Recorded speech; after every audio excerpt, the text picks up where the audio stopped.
Hi guys! Welcome back to our channel. Guys, today may pupuntahan tayo. Excited po tayo ngayon kasi ayun, actually makakabili po tayo ng riding boots natin. Ayan, nagsasakyan tayo ngayon guys. Ayan, wala pa tayong ligo. So ayan, bali pupunta kami ng Banilad. Galing kami ng Lapu-Lapu. So pupunta kami ng Banilad. Yung Banilad guys is sa Cebu po yun.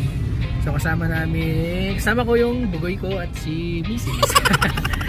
Ayan. At kasi si Mrs. yung nagbabudget sa atin kung magkakano yung pwede nating bilhin boots. Actually guys, is meron tayong nakitang boots sa Lazada. Meron din sa Shopee kasi same lang naman silang dalawa. Etong boots na bibili natin guys, ito yung gusto kong bilhin sana sa Lazada. Kaso, problema, walang stock, out of stock. So yung brand niya guys is Dohan, yung all black na boots. Nasa 4,700, meron 4,500. Yung 4,500 yung in-order ko sa Lazada guys. Kaso wala nga out of stock. So yun, kailangan i-add siya sa wishlist. Excited pa naman tayo na magkaroon ng ganung boots. So ngayon guys, nagkataon, search ko sa sa marketplace. May nakita kong post na ayun, same talaga siya nung sa Lazada na gusto ko. Ay, nagkataon na mas mura yung presyo at saka isang beses niya lang nagamit. Ayun, yun yung pupuntahan natin guys. Sige?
Hi guys, yan.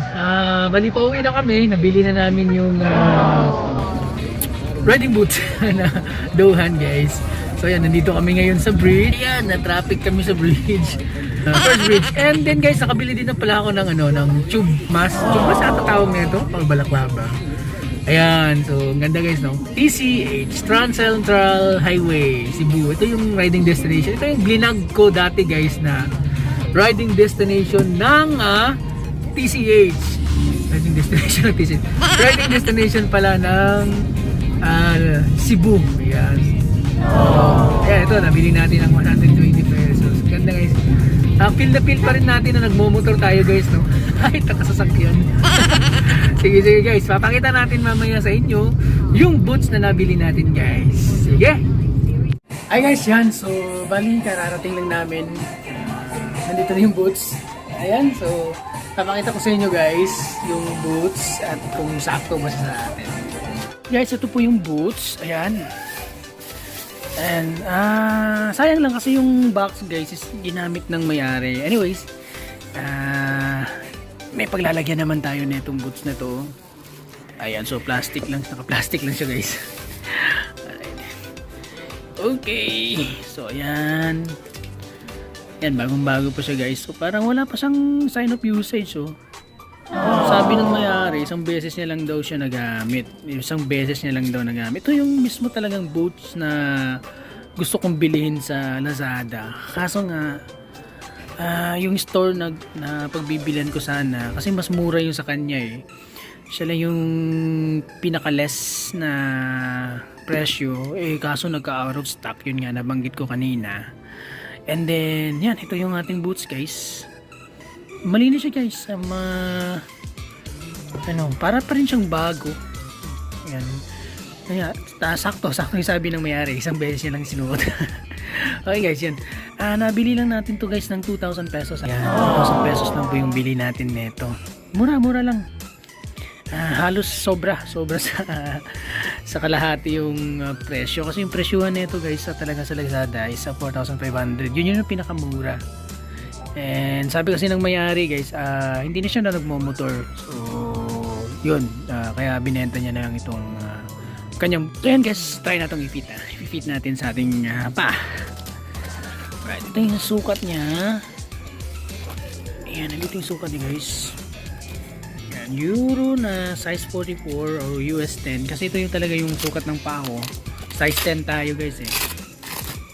Ayan, naka-medyas na tayo. Okay.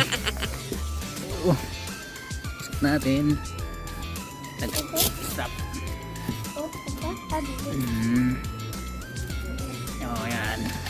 So, yan guys. So, saktong-sakto yung sukat. At yan.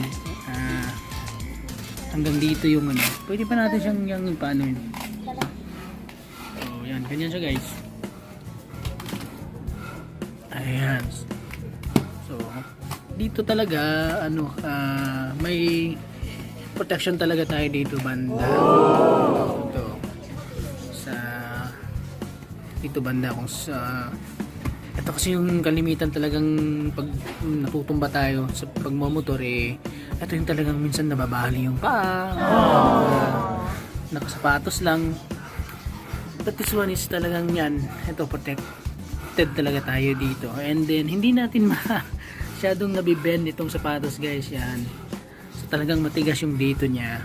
Parang ayan, hindi siya tulad ng ibang boots na nabibend natin. Ito matigas. Talagang pang riding boots talaga siya guys. Ayan.